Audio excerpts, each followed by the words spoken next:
We are live. Hello, family, and welcome to At the Round Table tonight.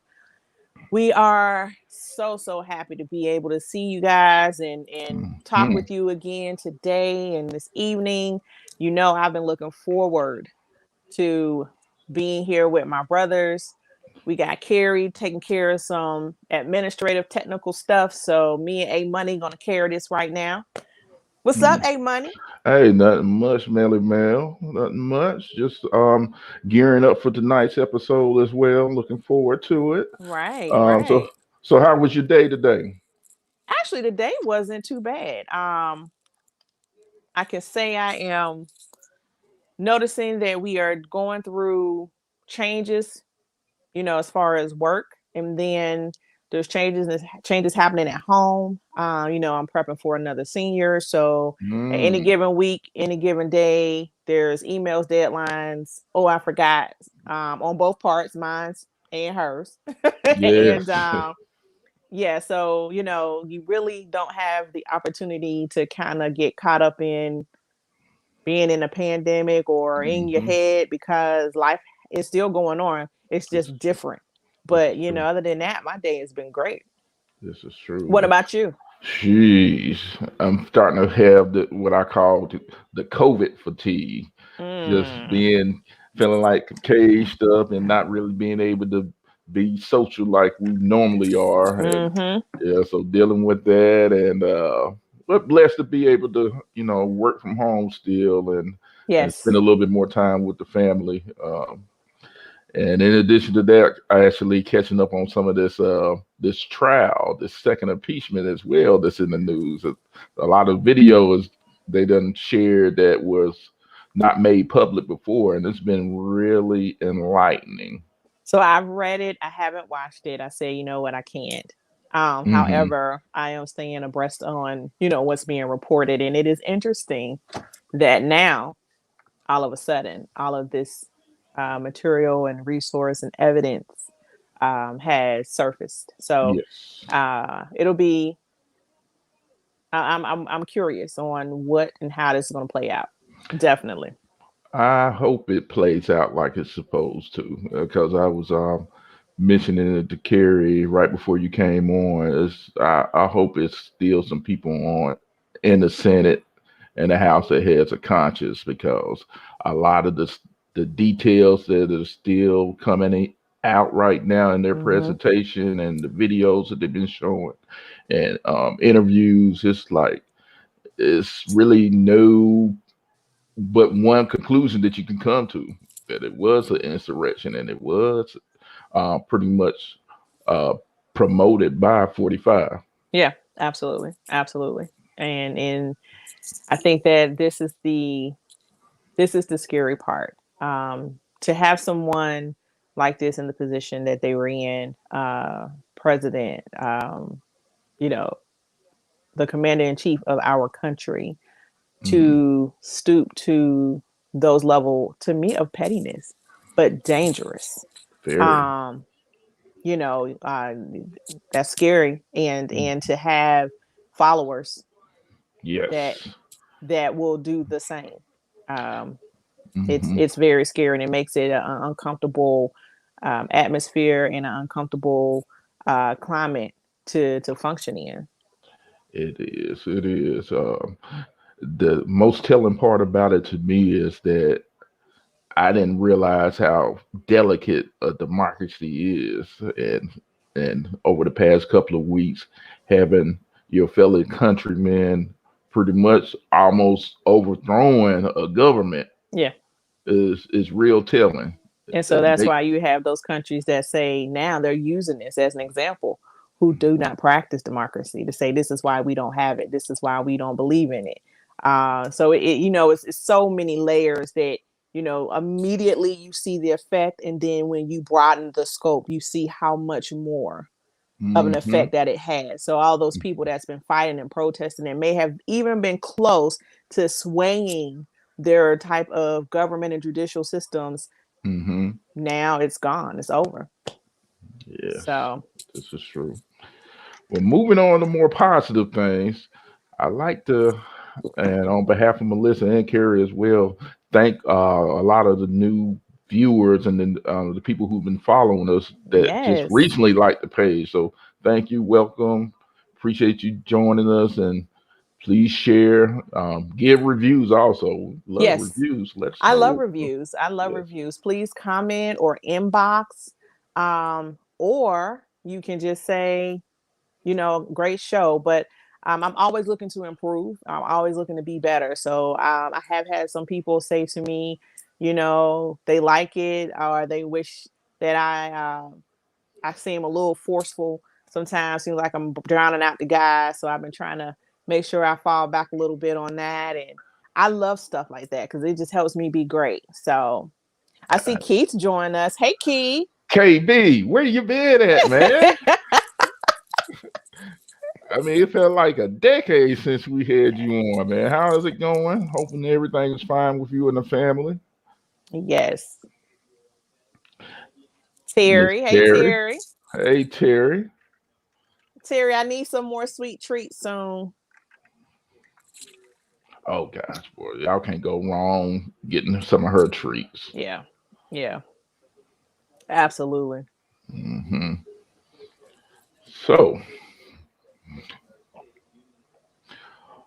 what else is going on, Mel? I'm trying to embrace. Well, let me start that over because that's not going to be accurate.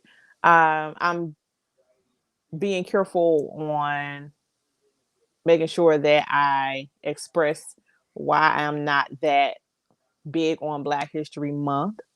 Hmm. Um, I feel like it's not while it's something that is celebrated more and being recognized more by different corporations, different networks.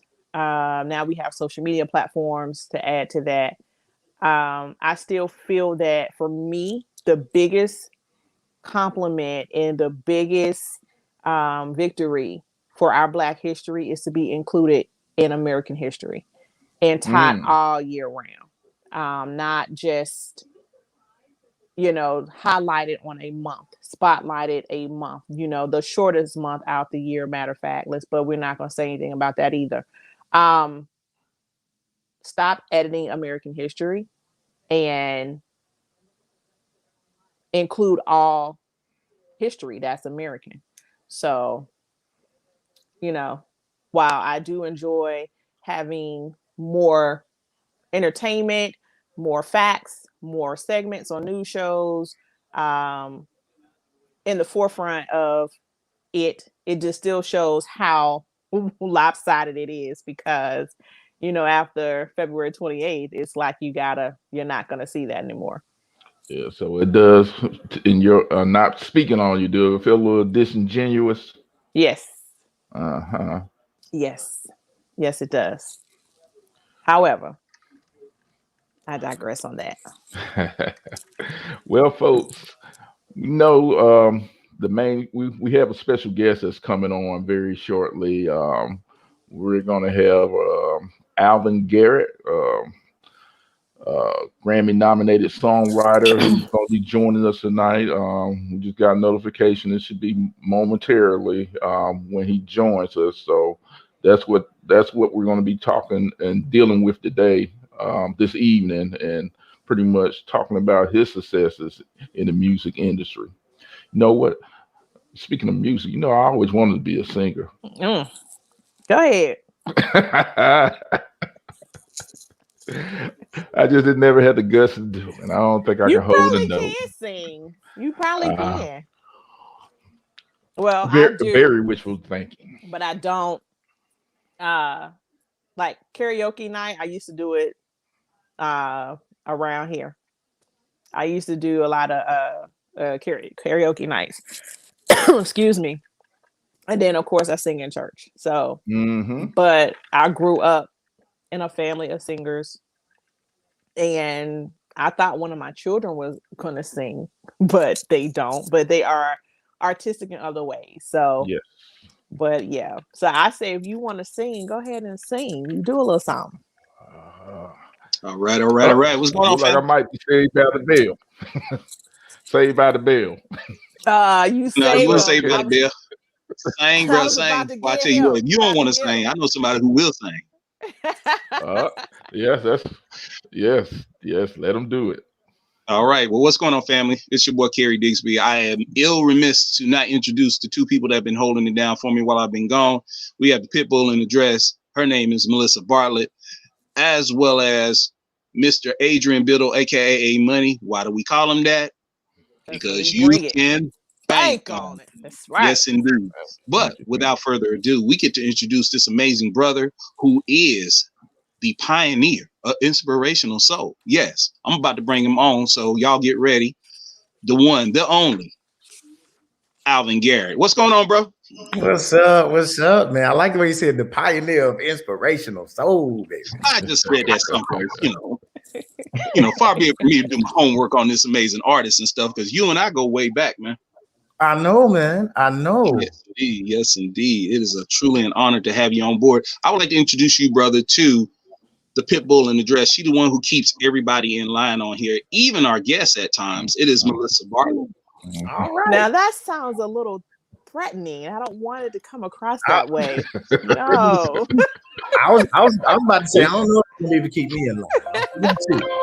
We'll see. Yes, indeed. It's certainly Yes, in a indeed. good way. It is Yes, in a always good a way. good way. It's always a good way, Mr. Garrett. I'm so excited to have you on and hear your story and hear your journey. I cannot wait to get into that. Yes, it's a pleasure to be here, and I'm looking forward to talking with you as well. Right.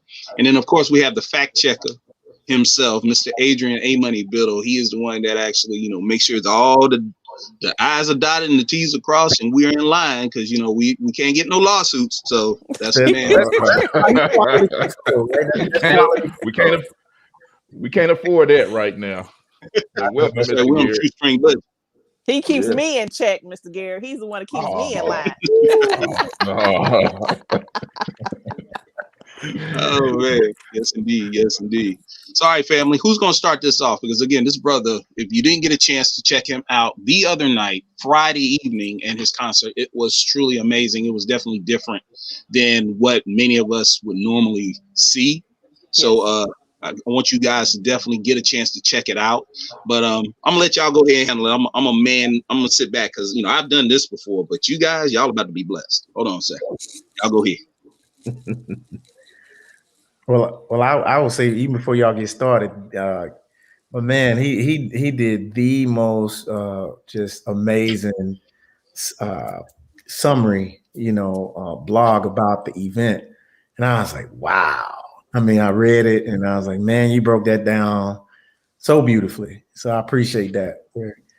Oh man, my pleasure. I mean, again, that night was definitely memorable, and I think in light of everything that we've been going through with COVID, you brought something that no one else has really done.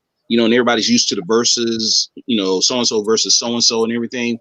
But your concert that evening, it was intimate, and the way you brought in different elements was really cool. So I had to write it as such, and I was telling Tangi that as well. So I definitely want them to, and the people that keep me in line, these two right here, got a chance to watch it as well, and they were astounded by it too. So thank you. It was Appreciate it. great. It was a nice change to a COVID Friday. It was a much needed. I like that. Yeah. Look at we might have to use that one right there. Yeah.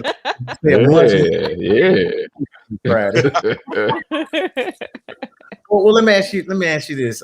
What was it about what I did that made it for you so different than what you had seen in other live streams from other artists or productions?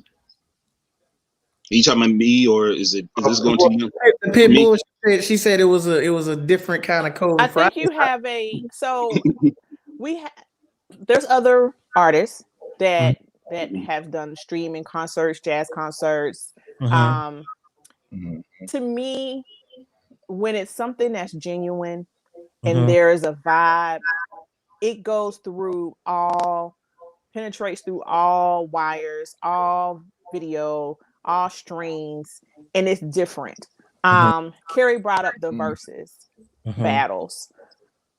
While they are entertaining, to me, I still haven't seen one that made me feel like the one between Jill Scott and Erykah Badu.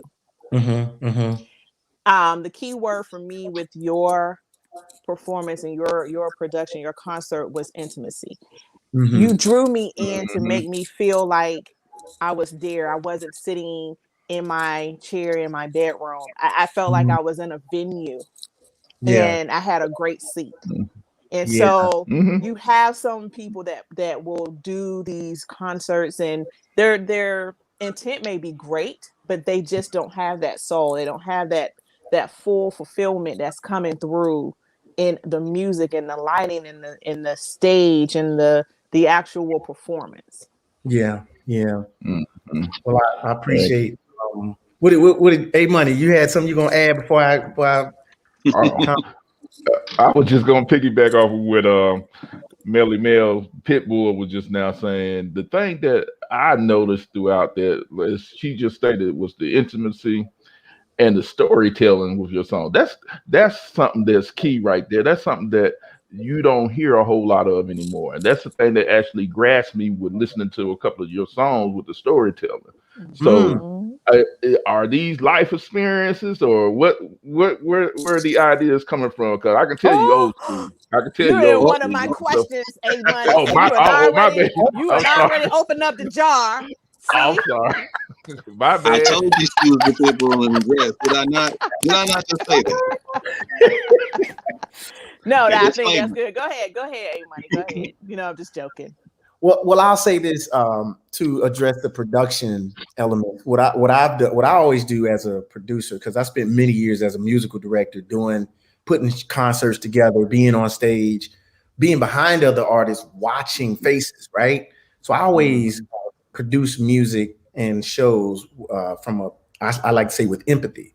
So there are artists where I would stand behind on the bass guitar, but I look at the faces of people and I would say, well, they react to these types of songs. Well, they react to these types of moments. So I've always been the type of person that says I have to create productions that people can feel, right? And so even at the beginning of the pandemic, when people started doing live stream productions and I would watch, I couldn't watch for very long because it sounded dry. It just felt stale and sterile coming across the internet. So it was like, ugh, it just, as a consumer, I didn't like it. So I spent time thinking about what is it like to be on your side of the camera. A lot of people won't put reverb on the voices. Like it's just dry. Think about it. It's like you just hear dry voices. In any type of space, like right now, I'm in a room, you hear the reverb, you know what I mean? So I get with my sound engineers, I'm like, put the right amount of reverb in the ear because it creates a humanistic voice as opposed to this dry digital sound. So I know that's very technical, but that's how meticulous I am to get that experience. I'm saying the lighting, show the room, show the crowd, show that people have on masks so that the viewer can feel comfortable and relaxed, like nobody's gonna die at this event, even psychologically that matters, seeing how spaced out people are. So with my production team, I say pan the room, show the kids, show that this music is safe for young children.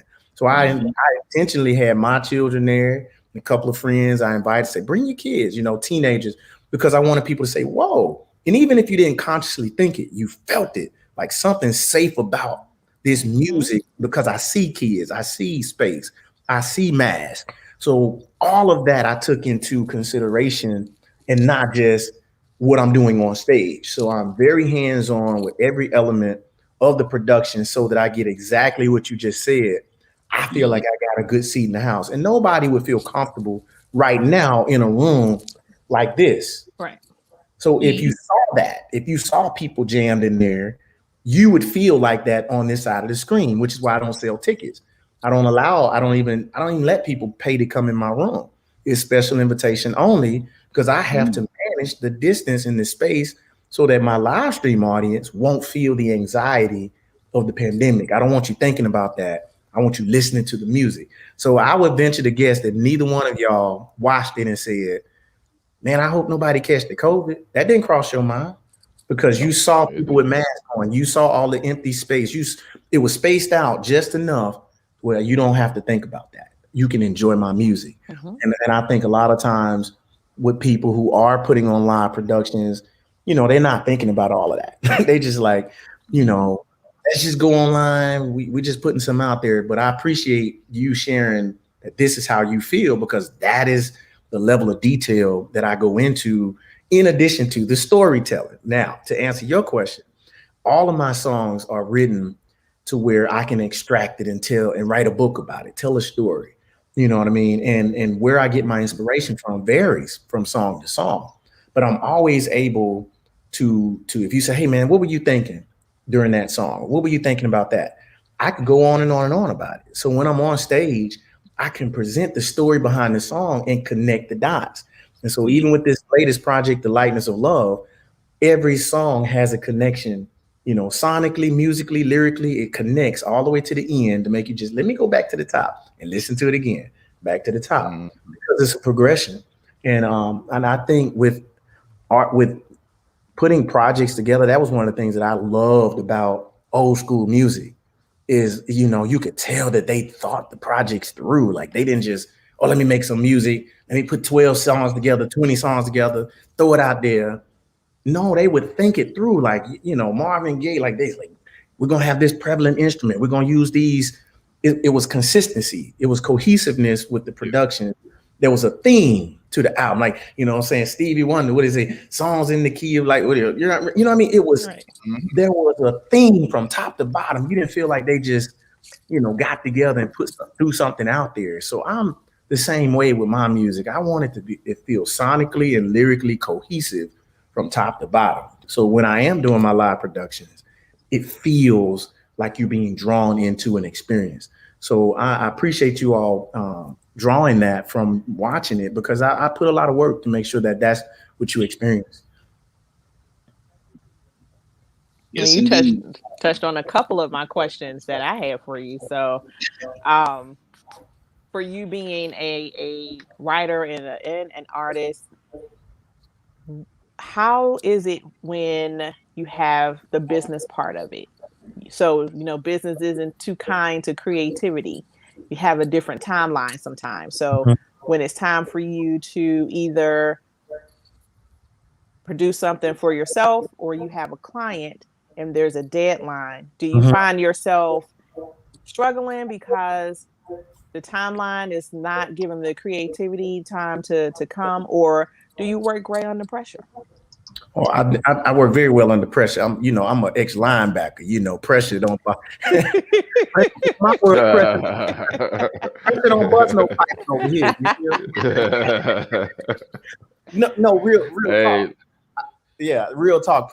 Pressure with me makes a diamond. I'll give you a quick story, and then I'll go back to your question. During the show, I had actually planned.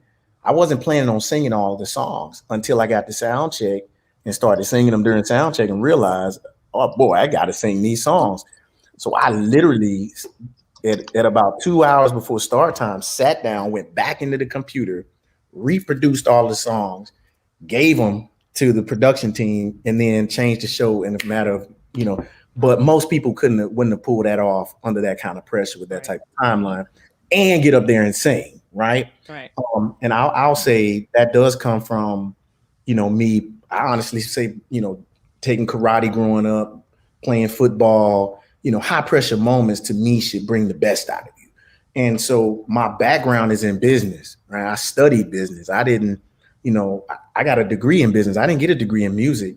So, running a business, running an operation, logistics, I'm as much of that as I am creative. So I'll say I'm kind of a hybrid to where I can operate in both worlds fluently and passionately. So pulling things together, operating with a sort of a human resources function, making sure that I'm not only picking talented people, but people that have the right spirit, that aren't clock watchers, that aren't like, hey man, how long we got to go? No, we work till we get it right. And everybody on my team knows Alvin's going to be the first one here, the last one to leave. Let's meet him on the battlefield. So I pick and choose my team wisely. And so I'll say lately, I have not been working with a lot of other artists since the pandemic. Number one, my studio, I'm not really allowing people in and out. I prefer not to do that right now. But even when I was working with a lot of people, I did a good job of balancing, that deadlines and taking care of my own aspirations. So my problem is when I don't have anything to do. That's a real problem. Yeah. So what do you do with if you're not? What is it outside of the music that gets Mr. Garner through the next day, Mr. Garrett through the next day? I mean, life. You know, I'm a dad. You know what I mean? I call myself a family administrator. You know, I got family, I got things to do. You know, I get the kids to school, got work, got to pay bills. You know, I work with the reentry program here in Birmingham called the Dannon Project. So, I mean, when I say there is not a day that isn't full and busy for me, and honestly, never has been. You know, in 2002, I left corporate America to run my own business. And one of the things that I knew once I took that leap of faith was that these 40 hours gonna have to be 60. But I gotta work. You know what I mean? If I don't put in the hours, then I don't get paid. So I haven't been one of those entrepreneurs that's sitting around, looking for things to do, bored. Nah. I've always been the person that said, if I don't create the work won't come. And so I don't really have a day where work is not a part of my day. And even my family understands that. My kids understand. They're like, Daddy's working, and when I'm working, they know this is kind of a sacred time because they know that's how I get all these nice things for you. That's how we're able to provide the life. Private school, all these things come from how hard Daddy works. So I explain that to them so they value the time that we spend when I'm not working. So work is a part of my everyday life. Wow. Well, this like shameless plug. I grew up in Montgomery, just 2 hours away. So okay. Knew that was gonna happen. Hey, you got love folks from the Gump, dude. Got love from the Gump. Oh yeah. And that's one thing I liked about the concert, Garrett. It was cool for you to have your daughters there. Yeah. And it's amazing because so many times, parents, when we're parents, we're sitting there and we're telling our children, this is what we have to do. This is what we have to do. When they see the fruition of everything that we've done, it clicks in their mind. And I think you did that because watching, they were like in it. They were zoned in. And like you said, those are your two AR, at the house. So, everything goes through them technically. And that was so cute when you mentioned that. And they were in it to win it. Like, it was so cool. Yeah. They're my little A&Rs. And man, they brutal, bro. Like, I'm telling you, A&R department. No, I'll never forget. My little one, this Greer, she said it was one song. And I said, what do you think about this, Greer? She said, I don't know. It makes me sleepy. Wow. So I was like, we're not using that one.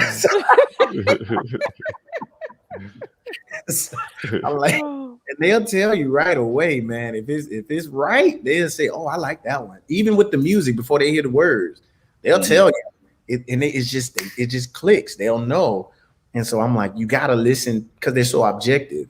You know what I mean? And they don't know how to filter and make up stuff. And they just like, I like it. Oh, something feel good about it. So I roll with it. So I trust them. And plus also I use them because I care about my children. I use them to make sure that the lyrics I'm writing, I'm framing it, phrasing it in ways that when you're in the car with your kids, you're not skipping songs. You're not hitting that volume button because I was intentional about that because that's something I loved about old school music. Is that that's why it lives for so long. That's why it's so timeless. Because if you were talking about something sexual, you were talking about it poetically in a way where you don't understand. You get grown. What they were saying. Like, oh, wait a minute, that wasn't a car. Mustang was a house. Okay, well. There was some poetry about things that, you know what I'm saying, that were more adult to where the young kids could sing it and then grow into the true understanding of it. And then cover your mouth and say, oh, that's what that song was about. Exactly.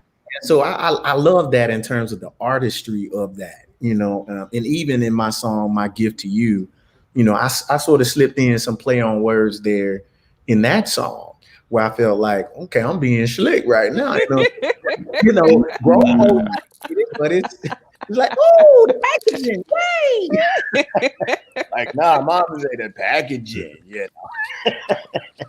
you know what I mean? So I to me, I feel like that was a good artful challenge to write music that I could say, yeah, let your kids hear it, turn it on around the house, and then hopefully create a new generation of R&B lovers, of soul music lovers, because that's one of the things, especially in our culture, we're losing connection to the music of our predecessors Yes. because they can't listen. You know what I'm saying? Like every generation gets further and further away from the appreciation of music that came before them. Like, I don't want to hear my mama music. You know what I mean? And I think we suffer as a people because we don't value the music that was created by those that came before us, you know. Amen to that. Amen to that. I see them coming in over there, Karen. They are. Shouts out to Mahogany Tabiti for joining. She was watching the concert as well. Okay. Yeah, Latosha Carson, the business queen herself. She's been watching it as well. We were sharing it Friday night, and everybody was just giving their kudos about it and showing the love. Shouts out to Robert Connor for joining us on At the Round Table. I gotta share this with everybody. One of the things that was so astounding to me about, because you were talking about it earlier, as far as the show and what everyone liked, I think one of my favorite parts was the interview with your parents. Yeah. I'm sorry. Did I take that? Mel, my bad. Did I do that?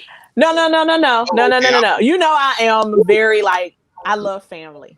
Yes. I love family and food. Like, those are my love languages. So, you know, to have, again, when I said intimate, all of this is under that umbrella. So yeah.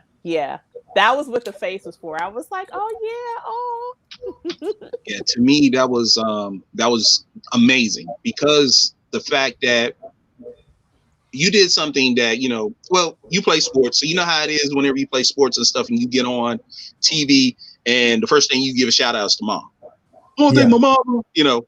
But what you did was you brought both of them together, and you gave credit where credit was due in regards to how your parents and their love, their lightness really inspired you, and then it caused you to kind of actually did write that song, which was amazing. But you gave all kudos to your parents, and your dad was real cool with it. Dad was like lean back and he was like, yeah, well, you know, I was like, go ahead, Dad, just do smooth. Tree, you know, it was amazing how you gave credit though, and it really speaks testament about you as an artist, because that's what we're missing today. If that makes sense. Absolutely. And you know, one of the things that I realize is I'm one of the few people, not everybody can do that, even if they wanted to, because they don't have parents for whatever reason to even go talk to about something like that. If they have parents, maybe they had a troubled upbringing. So I realize more now than ever before that I'm so blessed. And you know, not that I've ever taken it for granted, I have not, but realizing how rare it is, you know, to have two parents who love each other the way my parents love each other. And it's really special because they both agreed that when they saw each other, they knew we were meant to be together. You know, and I didn't have enough time to put that in there, but that was a part of the interview. But it was like, yeah, when I saw her, I knew. And she's like, when I saw him, I knew. And so they've always acted that way, like they were created to be together. And I've never seen, like I say, they've never argued. And even through troubled times of life, mom would always, she's like, son, I cannot, you know, do that to your dad. Even times I'm like, mom, why don't you just handle it? She's like, no, I couldn't do that to him at a low point of life. You see what I'm saying? Just even the way she supported him through tough times and the way he always treated her affectionately. You know, there was never a time where he wasn't hugging and kissing on her in front of us, or letting us know that we are the most important thing in life to him more than anything. And so I've seen that.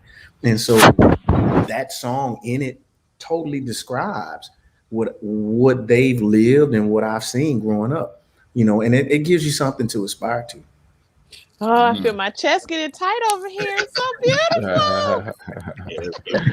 Yes, yes. Yeah, So for yeah. the people, so for the viewers coming in right now, again, we're being joined by Alvin Garrett, Grammy nominated songwriter, producer, bass guitarist, and vocalist.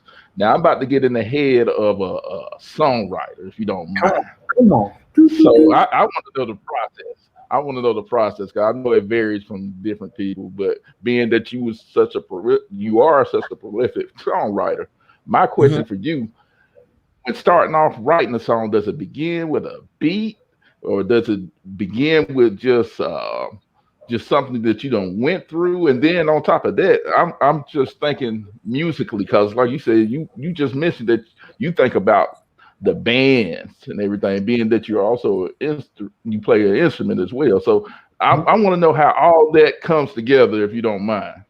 Gotcha.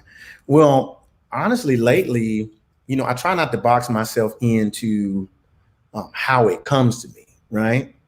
But I do have a Hmm. process once I lock in on a vision. So that first song I wrote, like I mentioned in the broadcast, it was called "Go Together." When I heard the music, it just made me feel like, like whoa, whoa. It just made me feel a certain way. So for some reason during the COVID shutdown, when I got away from the noise of the road and the noise of being on stage and just kind of got quiet, I started feeling the music differently. So if the music feels happy, I'm like, oh, I feel happy too, and so I would just sing what comes to me. So that song, Go Together, I didn't write it. I just started singing it. So it's almost as if the song was waiting inside of me to come out.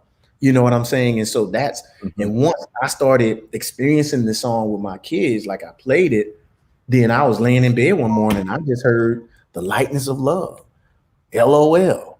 It was like the concept of the album popped in my head in the what it meant, which is this feeling that love is light, love should not be heavy. And I said, "Oh, I'm gonna make an album." And then I searched to fit everything else within that concept. And so Mm. I made sure that every song I wrote told the story of the lightness of love or a feeling that you would get. Like you say, that soft spot. You know what I mean? When you're thinking about, when you're like, man, she can ask me for anything. That's my baby. I got a soft spot for her. You know what I'm saying? That's a light conversation. Or you know what I'm Mhm. saying? My gift to you, or Yeah. just all of the songs have a lightness to them. So Mhm. so once I give Mhm. myself parameters, and as a writer, I actually teach through a songwriting curriculum that I have. I teach the process of giving yourself narrow guidelines by which to write. And most people hate boxes and hate guidelines. I'm a creative. I let it come to me and I flow. Well, that's like joyriding. You're gonna be driving, but you ain't getting nowhere. You know what I'm saying? So for me, I like to give Mhm. myself Mhm. a narrow set of parameters for which to speak and have my conversation musically. And so this project, it had to say the lightness of love. It had to support that feeling that regardless of what the relationship was of each song, it had to support it. And once I lock in the music, the songs just kind of come to me because I know I'm having a specific conversation and I'm not talking about partying or you know what I'm saying? I'm not kicking it on this Yes. album. I'm not talking about, racism on this album. That ain't this album. That's The Awakening. You see what I'm Right. saying? Yep. That's a different Mhm. album Mhm. altogether. If you go listen to that album, it's not light at all. You feel the heaviness of that conversation because that's what I wanted to say.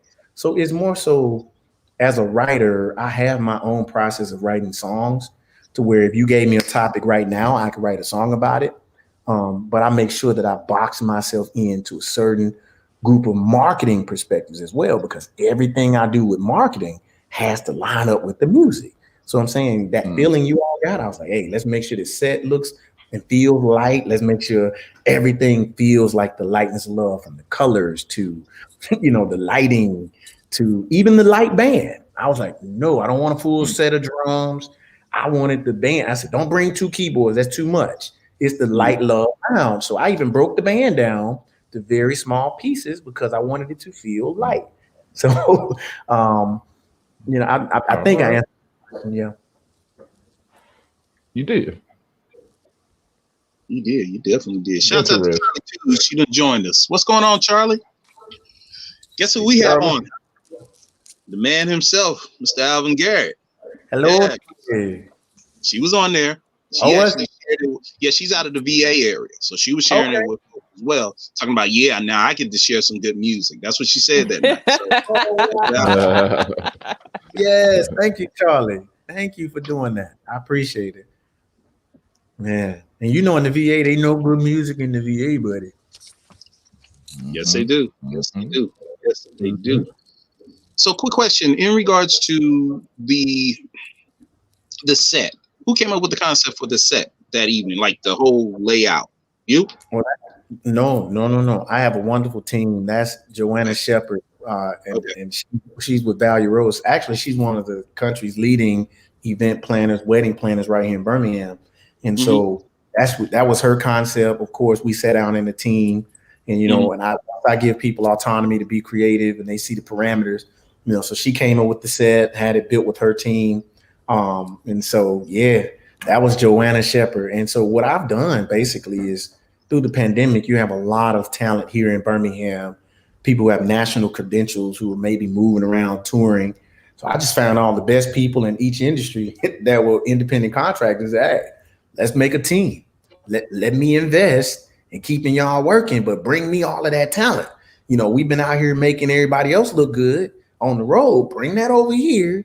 And let's apply that on, so that's what I've been doing. And so I'll say it. I'm trying to build Hollywood in Birmingham, so it doesn't exist. We're not in Atlanta. We don't have movie studios everywhere. So all of what you see is me grabbing a bunch of inspired, hopeful, independent contractors, lighting engineers. My guy, Eric Doss has toured around the country with award-winning artists right here in Birmingham. I'm like, hey, come do my lights, So I'm basically creating jobs. And it's an investment. I'll be honest. It is an investment. But what I have found is that the appreciation from my people who would otherwise be sitting around with that talent not being utilized. I'm like, man, let's take a shot to show the world something. And when things pick back up, man, we got something. You know what I mean? And so this is like our third production to where I'm just fine tuning things. We're still working. We're on a curve, but I have to give a shout out to all of the people that work on my team to help build these beautiful sets and, lights and sound, so like I say, just grabbing the best available people, not just in their skill, but in heart as well. That's what's up. Yeah, because that set was amazing. It reminded me of back in the day, when you sit and you would watch those shows, those talk shows, and they bring on the artists and such. You got the band playing off in the back, but they got them right smack dab in the middle, and it's just it's you and the audience, and you get your opportunity to share with them. So it was my idea for the talk show vibe. Now that was my idea, but she translated it. Like I didn't tell her what to do, but I said I didn't want to have the big jumbo screen this time. I was like, I just want a talk show vibe. So I gave her the concept of the vision, and she translated it into that. So that actually was my idea. I was like, I want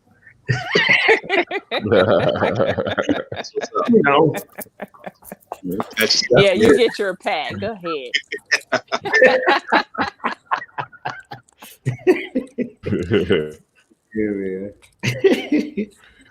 So this is probably a unfair question and maybe a difficult question. Oh, go ahead. I'm sorry. I'm sorry. Can you guys hear me? Am I delayed? Oh, we hear you. Okay. I'm sorry, A-Money. I was just going to ask a question. We hear you. It's probably unfair. And it's probably a difficult question. Out of all of the beautiful music that you've created, I'll give you two. Okay. What's your favorite song for your own personal production, your own album? And what's one of your favorite songs that you've written for someone else? Okay. So, and this is just period, like overall period? I'll take a box. I'll take a wall down. You can say within the last 5 years, maybe, if you want to. I told you it's gonna be difficult. So I It is said one of. I gave you an out. One of. That means there's many. okay. So I will say this. Be honest. I have not written much music for other artists in the past 5 years. I haven't done a lot of writing for other artists. Okay. Um, and I can talk to y'all about that if you want to know. But there's a reason why I shifted with that. But I would say the song By Myself, which I released in 2015, is, I'll say, whether it's my favorite or not, it is the most important, right? And so it is on any given day, my favorite and most important song that I've ever written, because it was the song that defined me as this pioneer of inspirational soul. It made me find Alvin, right? Because writing for other people, I always knew how to get in the head of other artists, right? And to write for them, for their audience. And even in my music prior to that, I felt like I was doing the same thing, even with me, like I was trying to sell something to people, right? So on my first album, it was a beautiful album, Expose Yourself, but I was also trying to get the radio, I play something, record something that the radio DJs would like, or that the DJs in the club would feel. So that colored my approach to the production and to the music and the writing.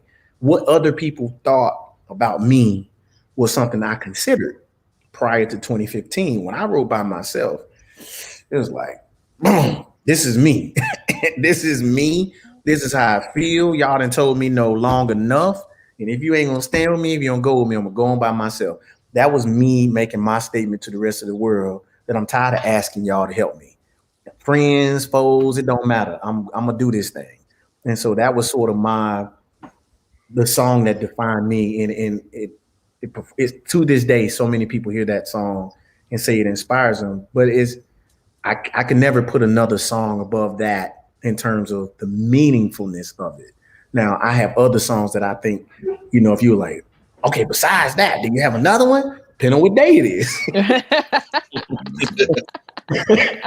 But that's the foundational song for everything that I do. That's what introduced me to my purpose as an artist, not just as a songwriter. And that's a difference. There's a difference between your artistry and your ability to write as a songwriter. And that song really, really showed me who I am to people and what they're looking for from me. Like, we want you to inspire us, Alvin, in your gospel music, your R&B, inspire us. You the voice we want to hear when we want to be picked up or when we want to feel something. And so I've embraced that and I love it. Like, I really love making music that makes people cry or think about a deceased loved one. And I get those testimonies all the time when people hear my music. Say, oh man, I know my deceased husband would have pulled me over on the side of the road and danced with me to this song. I feel it when I play this song. Like, this is a real story for somebody to tell you that your song reminds them of how their deceased husband treated them and it made them feel better. Like, wow. That's right. That's right. You can definitely hear, and I use this with my daughters a lot. You can hear your permission. You gave yourself permission from earlier albums to the current ones. And while all the music is great, there's still a difference in what is written, how it's performed, how it sounds. You can hear and feel the permission of Alvin Garrett to say, this is who I am. This is who I am as a songwriter. This is who I am as an artist. This is how I want things to be done.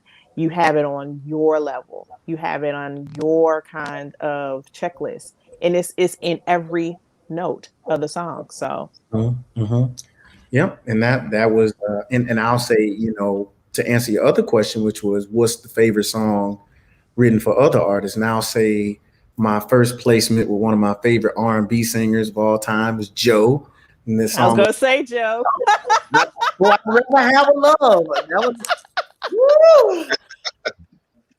I was a straight up fan. I ain't gonna lie. I was feeling like a fan. I was like, ah. I ain't gonna lie. I was like, he's singing my song. I felt like, you know, I've read for a lot of artists, but when Joe, you know, when they said Joe's gonna sing a song I wrote, and this was like 2012, 2013, I'd rather have a love. I mean, oh my goodness, because I would always imagine how he would sound on my songs. I was like, man, I bet Joe would sound great on this. I bet Joe would sound great. So when that finally happened, and yeah, that was a really exciting um, experience for me, you know, for him, because I am still a fan of him and his voice. So that was one of my best experiences with the song. You know. Mm, it's all right. Hey, A Money. So, so not only are you a multi-talented musician, but you also give back to the community. Can you touch on the Dannon Project as well as the your initiative, the right to life? Excuse me, the right life. Absolutely, absolutely.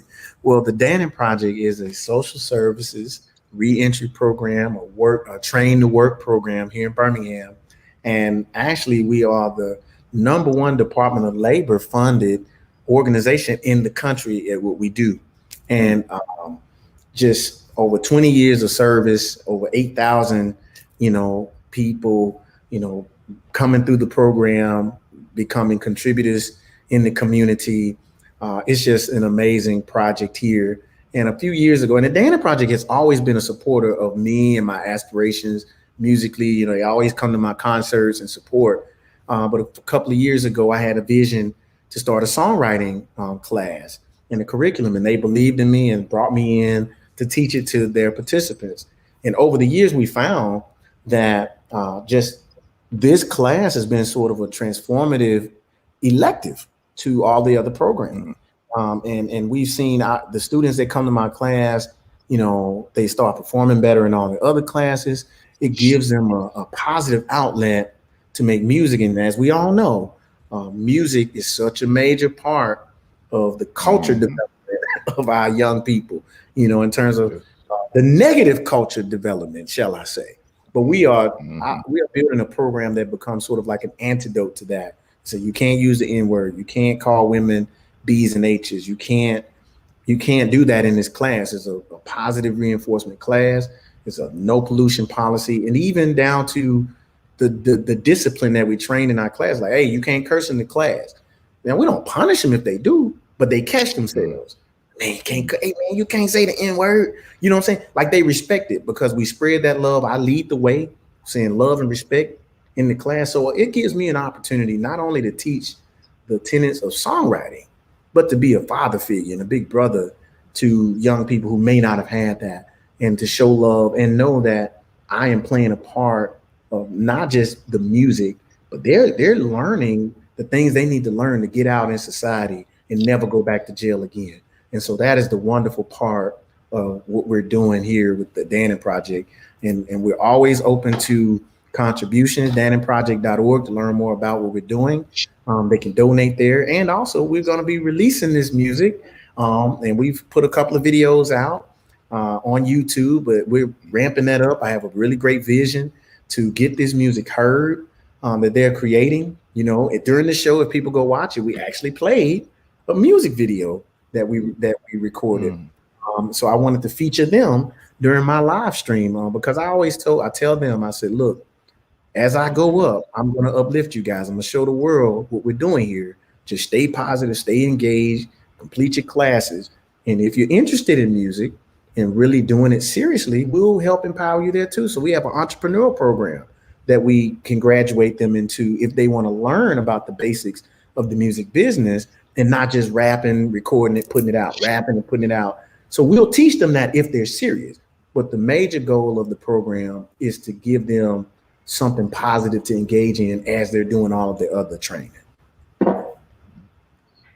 Yeah, I love that. Mm. And you got to tell them the story, Alvin, in regards to that young man who was in that video and how his talent really shined just on that video alone.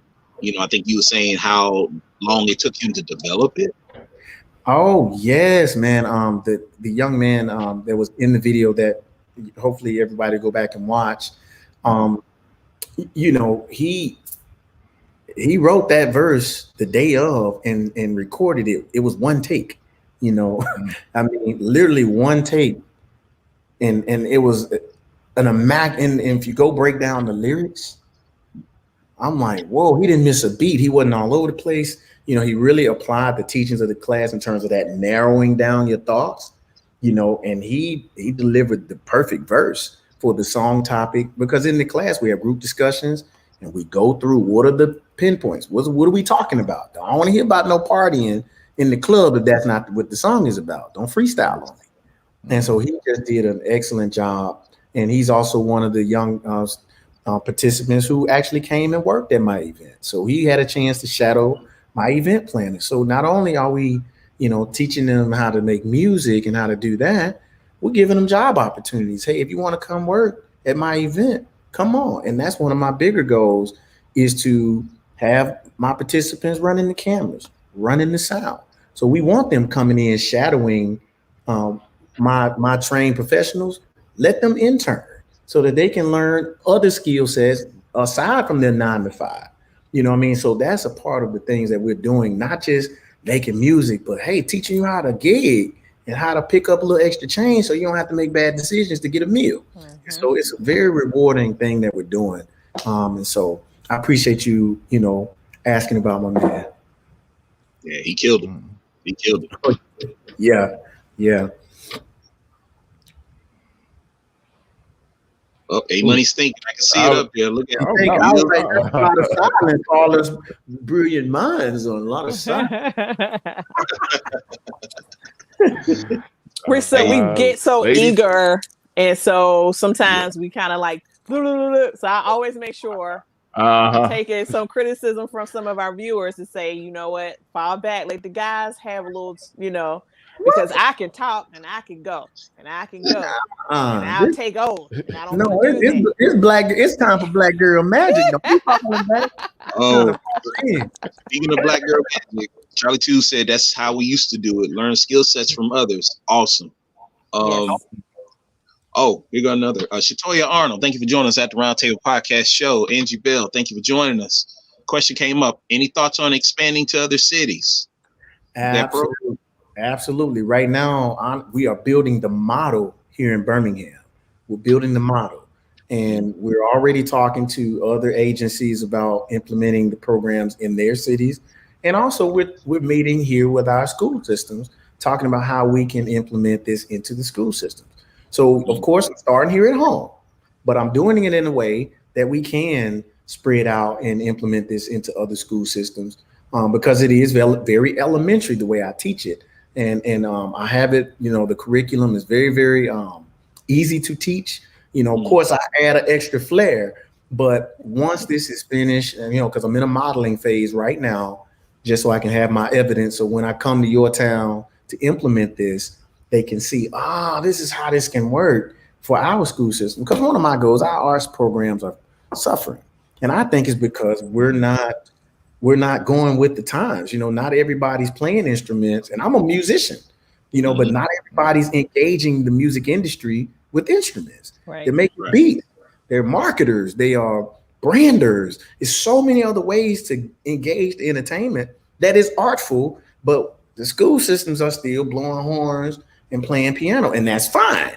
But the kids are evolving, so should we, right? So I'm hoping that this programming that I'm developing will become a part of, shall I say, the resurrection of our arts programming in our school systems.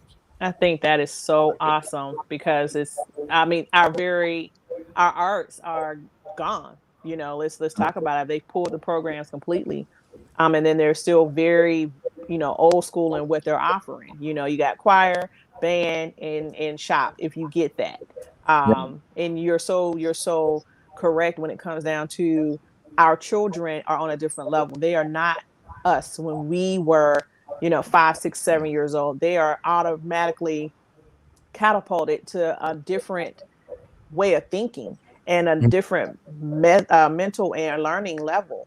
And so the things that you're saying, you used to have to wait till after graduating from high school, or you may get offered in college. These children are ready to get that and receive this right now while they're in lower a lower elementary and middle school and high school. So the fact that you were approaching it from that way, that side of things, it makes me so excited, and I can't wait to be able to see something here in Charlotte or my actual hometown, Montgomery, or I have Yeah. two hometowns, Mr. Garrett. I got Montgomery and Pittsburgh, Pennsylvania. Okay, So we gonna hit them all. We're gonna hit them all. hit them all. Yes, yes. So that's right. That's the goal. And you know, if we don't, you know, and I'll say that's one of my legacy missions, you know, and I appreciate you guys bringing me on, you know, but I've been working really, really hard to get myself to a point where other people would want to hear what I got to say. Because, you know, I understand as an artist, you know, what it's like to be invisible. You know, I've been there, you know, be in somebody else's shadow as a writer or as a musician, to not have an opportunity to do this and talk to where somebody wants to hear what you have to say. So I treasure the opportunity to come share. But I've always been the person behind the scenes trying to educate and uplift people to learn how to make money in this business and how to create jobs in this business without being the star. You know, and that's what I always say. I'm like, I've been here a long time. You just ain't seen me, but I'm driving good and I'm living good because I know how to gig. I know how to make money without being on the stage, without being in the light. And that's the part that isn't glamorized by the music industry. You don't glamorize all the support roles. So, but support roles are what more people can participate in. That'll be an alternative for selling drugs. Okay. Truth be told, just being a band member in a wedding band or running a camera, $150, $200, that'll get somebody out of jail. You know what I'm saying? Just that kind of money would be the difference. And it's fun. It's positive reinforcement. So we take for granted that you got to make $1 million or you're not the biggest rap star on the planet with, you know, $1 million jewels in your forehead. You know what I'm saying? No, I ain't. Hey, teach his own. Oh man! But I'm saying, like, what is wrong? They needed your program. That's what was wrong. Yeah. Hey, I'm just saying, what's wrong with memorizing a good hard day's work if that is a supplement for a bad decision, right? Right. You know what I'm saying? Right. So that's what I'm all about is teaching other people how to grind legally and how to grind towards something. So my success is only a testimony to somebody that I hope exceeds me in their career. You know what I'm saying? So that's what I'm all about. You're teaching them to fish versus giving them fish to eat. No, I don't give nobody nothing. Nobody. I give you information and the opportunity to work, but I'm not going to. That's right. That's I don't even know how to hand out success. You know what I mean? Nobody handed it to me. You know.